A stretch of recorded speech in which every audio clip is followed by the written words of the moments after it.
جب عید، رمضان اور اس طرح کے تہوار آتے ہیں تو ان خواتین اور حضرات کے کیا جذبات، احساسات ہوتے ہیں. ماں باپ، بہن بھائی، رشتہ داروں سے دور، بالکل تنہا، یہ لمحات ان کے اوپر کیسے گزرتے ہیں، انہی سے پوچھتے ہیں. السلام علیکم. وعلیکم السلام ورحمۃ اللہ. کیا حال ہے سمیرہ؟ الحمدللہ خیریت سے. سمیرہ، اسلام قبول کرنے کا سفر کیسا رہا؟ دین اسلام میں نے آج سے تقریباً 6 سال پہلے قبول کیا تھا، اور دین اسلام قبول کرنا میری اس میں کوئی اپنی مصلحت نہیں تھی. یقین جانیے میں کبھی بھی دین اسلام کو نہ میں نے کبھی اس طریقے سے اسٹڈی کیا کہ میں اسے قبول کروں گی یا مسلمان ہو جاؤں گی، بلکہ میں صرف اور صرف اس پہ ایک غلطیاں نکالنے کے لیے. جی، غلطیاں نکالنے کے لیے، اور ہمیشہ اس میں سے کوئی نہ کوئی فالٹ ڈھونڈتی تھی کہ کیا. پھر آہستہ آہستہ اللہ کی مہربانی ہے کہ مجھے یہ پتہ چلا کہ عیسائیت کے اندر کتنی آمیزش ہو چکی ہے لوگوں کے تعلیمات کی. یعنی ان کے جو عقائد و نظریات ہیں جو یعنی باطل ہیں وہ مسیحی تعلیمات جی وہ سب مختلف تھا. تو جو دین حق تھا وہ اللہ تعالیٰ نے میرے اوپر اشکارا کیا کہ صرف اسلام ہی دین حق ہے. پھر اللہ کی توفیق سے میں نے اسلام قبول کر لیا. آپ کتنے بہن بھائی تھے؟ ہم لوگ 4 بہن بھائی ہیں، 2 بہنیں 2 بھائی، اور میرا نمبر سب سے لاسٹ تھا. اچھا، آپ سب سے چھوٹی ہیں. جی، اس کا مطلب ہے کہ سب سے زیادہ پیار بھی آپ کو. جی ماشاءاللہ الحمدللہ. ہر معاملے میں ایک فیور، ہر معاملے میں ایک سپیس مجھے زیادہ دی جاتی تھی کہ چھوٹی ہے چل کوئی بات نہیں. تو بہت زیادہ لاڈ پیار سے پالا ماں باپ نے. الحمدللہ. تعلیم کہاں تک حاصل کیا؟ میری تعلیم الحمدللہ ماشاءاللہ MA BEd ہے.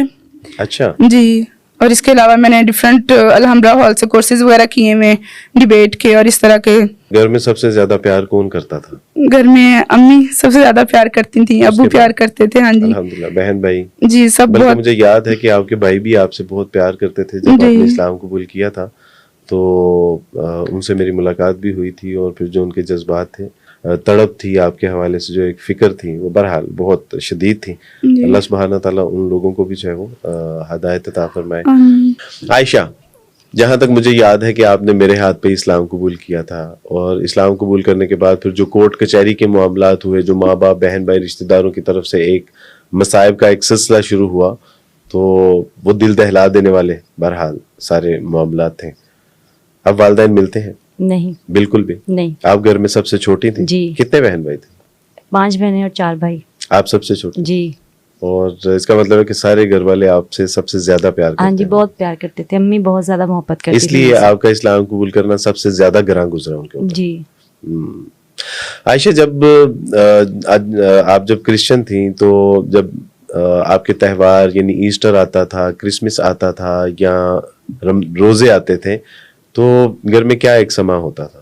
گھر میں ہم ساری بہنیں اکٹھی ہوتی تھی، ایک دوسرے کو مہندی لگاتی تھی، بازار جاتی تھی شاپنگ کرنے کے لیے.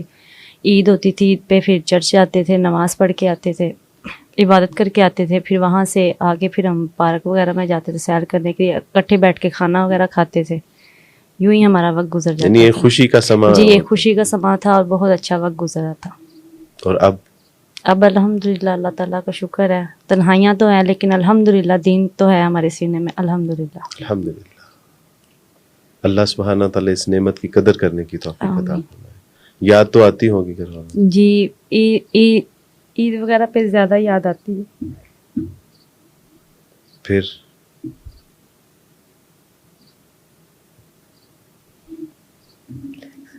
I'm sorry.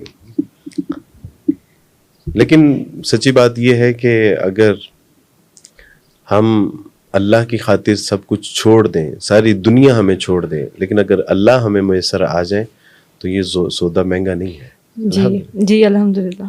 عائشہ، یہ تو کوئی مسئلہ ہی نہیں ہے. ماں باپ، بہن بھائی، رشتہ داروں کا چھوٹ جانا محض اللہ کے دین کے لیے تو کوئی مسئلہ ہی نہیں ہے. ماضی میں اس سے بھی کہیں بڑے واقعات رونما ہوئے ہیں.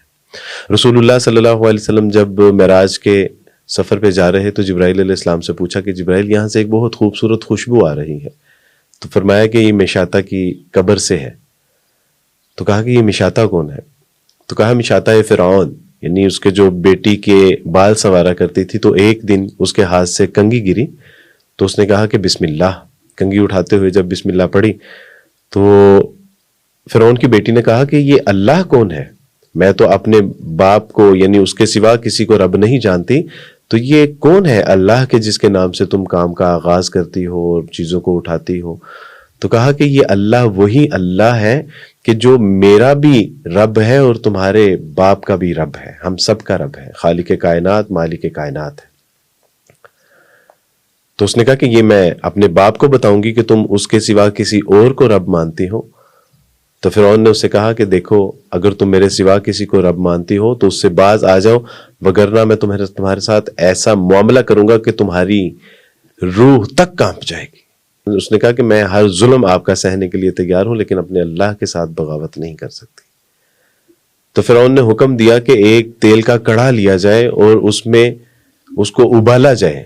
جب یہ آگ کی طرح ابلنا شروع ہو گیا تو مشاطہ کے بچے کو لیا اور کہا کہ مشاطہ اب بھی اگر ایمان سے باز نہیں آتی تو اس بچے کو اس جلتے ہوئے سڑتے ہوئے تیل کے اندر ڈال دیا جائے گا، اور تم اگر باز نہیں آئی تو یہ منظر تمہیں اپنی آنکھوں سے دیکھنا پڑے گا۔ اس اللہ کی بندی نے صبر کیا اور دیکھتے ہی دیکھتے جب اس کو اس تیل کے کڑاہ میں ڈالا گیا تو اس کی ہڈیوں سے اس کا گوشت اس کے دیکھتے دیکھتے جو ہے وہ الگ ہو گیا۔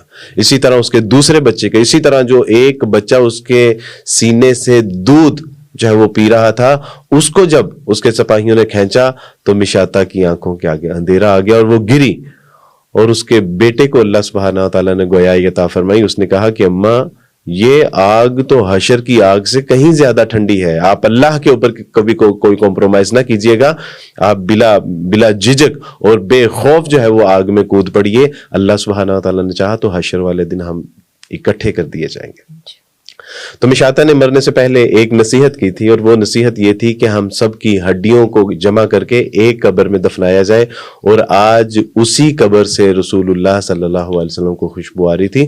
تو یہ یعنی اس سے کہیں زیادہ سخت اور اس سے کہیں زیادہ دل دہلا دینے والے واقعات جو ہیں وہ تو ہمارے لیے یہ ایمان کے تقویت کا جو ہے وہ ایک ذریعہ ہے۔ سب سے زیادہ جو گھر کی یاد جو آتی ہے وہ کس کی آتی ہے؟ ابو کی۔ کیوں؟ ابو زیادہ پیار کرتے تھے؟ جی، ابو کے ساتھ اسکول جانا، اسکول سے آنا، سلائی سیکھنے جانا، کالج جاتی تھی، ابو کے ساتھ ہی ہر جگہ جاتی تھی۔ تو دعا کرتی ہیں کہ اللہ سبحانہ تعالیٰ والد محترم میں اپنے والد صاحب کو تہجد میں، فجر میں، ظہر میں کہ اللہ تعالیٰ سے یہ دعا مانگتی ہوں اللہ تعالیٰ میرے والد صاحب کو دین اسلام کی ہدایت دے دے۔ اللہم آمین۔ ہم سب دعا کرتے ہیں کہ اللہ سبحانہ تعالیٰ میرے، آپ کے، ہم سب کے والدین، بہن بھائی، رشتہ داروں کو اپنے دین کو قبول کرنے کی توفیق عطا فرمائے، ان کا سینہ اسلام کی شمع سے منور فرما دے۔ سمیرہ، ماشاءاللہ جب عید یا مختلف تہوار یعنی ایسٹر، کرسمس، تو یقیناً ایک ہمارے گھروں میں ایک سما تو ہوتا ہے، گو کہ ہم روزوں کو فرض نہیں سمجھتے، لیکن پھر بھی ان کو سیلیبریٹ تو کرتے ہیں۔ سحری بھی ہوتی ہے ہمارے یہاں، یعنی سحری تو نہیں، اور رات کو ہم 10 بجے جو ہے وہ ایک فائنل میل لیتے تھے، اور اس کے بعد پھر دوسرے دن مغرب کے وقت، اور پھر ایسٹر پہ تو پتہ ہے کہ ہم کیا ہلا گلا اور ہنگامہ کرتے تھے۔ تو اب سب کا کیسے چلتا ہے؟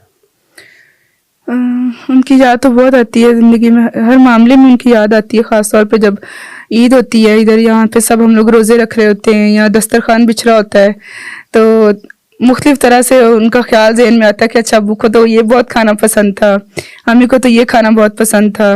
تو جب ابو روزہ رکھتے تھے تو پھر ان کے لیے خاص طور پہ کچھ نہ کچھ بنایا جاتا تھا، یا ہم لوگ روزہ رکھتے تھے تو ابو اسپیشل کچھ نہ کچھ بازار سے لے کر آتے تھے، سب اکٹھے بیٹھتے تھے، اور پھر رات کو ایک سکون والا ماحول ہو جاتا تھا، ایک دوسرے سے ریلیکسنگ باتیں، گپ شپ، وہ سب کچھ یاد آتا ہے۔ لیکن اب جب عید ہوتی ہے تب بھی الحمدللہ اللہ کا شکر ہے کہ چلے ماں باپ نہیں ہیں، ان کا ساتھ نہیں ہے، لیکن ان کے لیے دل سے ہر وقت یہی دعا نکلتی کہ یا اللہ انہیں دین اسلام قبول کرنے کی توفیق عطا فرما، اور کبھی نہ کبھی زندگی میں اللہ نے چاہا تو ضرور وہ ہمارے ساتھ، جس طرح ایسٹر میں ساتھ ہوتے تھے، عید میں بھی ایک دن ہمارے ساتھ ضرور شامل ہوں گے انشاءاللہ۔ فرض کرے کہ آج اگر کہا جائے کہ اللہ سبحانہ تعالیٰ کا دین چھوڑ دو اور سب کچھ ویسا لوٹا دیا جائے گا جیسا کہ سب کچھ پہلے تھا، تو کیا جواب ہوگا؟ جب میں 5ویں کلاس میں تھی تو میں نے اسلامیات کی کتاب میں ایک واقعہ پڑھا، اس میں نبی صلی اللہ علیہ وسلم سے لوگوں نے کہا کہ قریش مکہ نے کہ آپ ایسا کریں کہ اگر آپ نے اپنا دین نہیں چھوڑا نا تو ہم آپ کو سخت ایذا دیں گے۔ تو نبی صلی اللہ علیہ وسلم نے جواب دیا اگر میرے دائیں ہاتھ پہ سورج اور بائیں ہاتھ پہ چاند بھی رکھ دیں گے میں تب بھی دین اسلام کی تبلیغ کرنے سے باز نہیں آؤں گا۔ آج یہ سوچتی ہوں الحمدللہ کہ اگر میرے جسم میں سے ایک خون کا قطرہ بھی نکال لیں, سب کچھ تباہ ہو جائے, سب کچھ لے لیں, تب بھی میں انشاءاللہ العظیم اللہ تعالیٰ کے فضل سے دین اسلام کبھی بھی نہیں چھوڑوں گی. اور چاہے کچھ بھی نہ ہو, کوئی نعمت باقی نہ رہے, صرف اللہ تعالیٰ کے دین پر موت آنا یہ سب سے زیادہ ضروری ہے. رسول اللہ صلی اللہ علیہ وسلم کی ایک حدیث کا مفہوم ہے, اس کو ہمیشہ یاد رکھیے گا.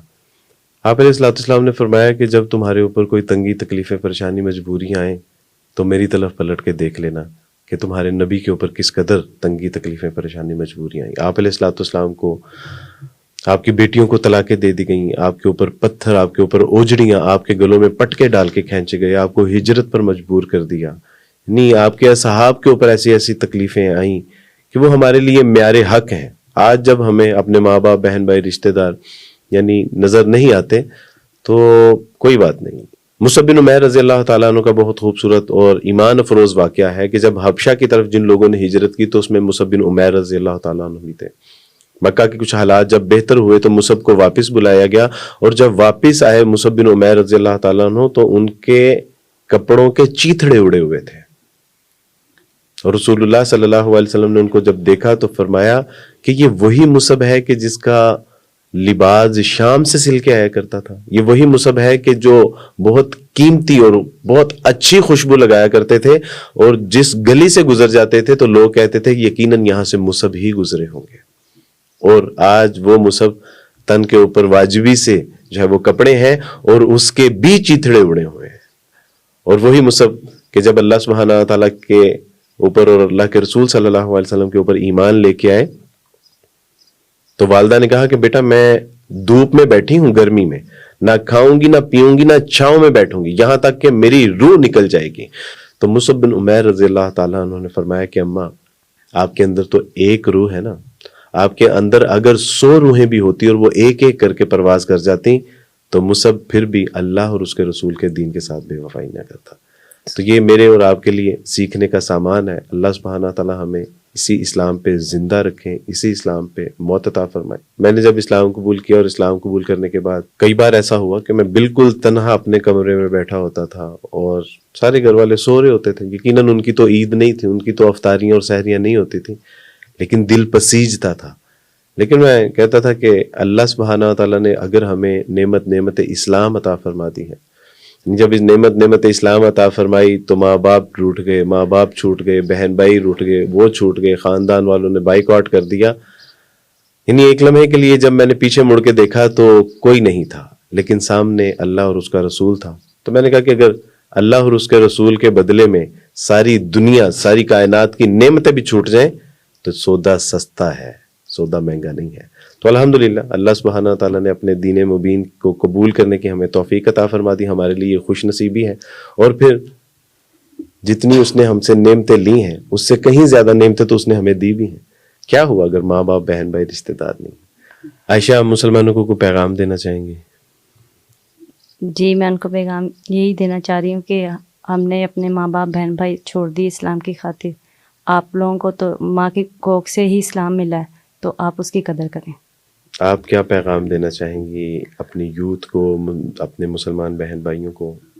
دین اسلام جو ہے ایک ایسی نعمت ہے اللہ کی کہ جس کا کوئی نعمت بدل نہیں ہے.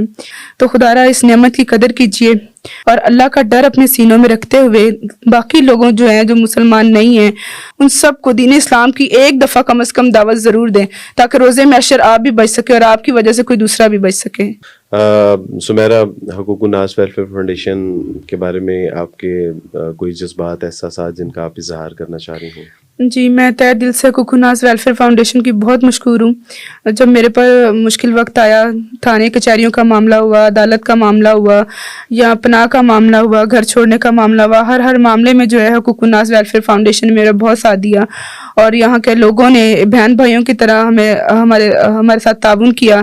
کمی ماں باپ کی کمی جو ہے فیل نہیں ہوئی ہمیں. اور جس طرح بھی تھا, مالی حالات ہیں, معاشی حالات تھے, جو بھی معاملات رہے, ان سب میں ماشاءاللہ الحمدللہ حقوق الناس سے میرا بہت ساتھ دیا. اور میں چاہوں گی کہ اللہ تعالیٰ توفیق دے, ان کا ادارہ بہت زیادہ ترقی کرے.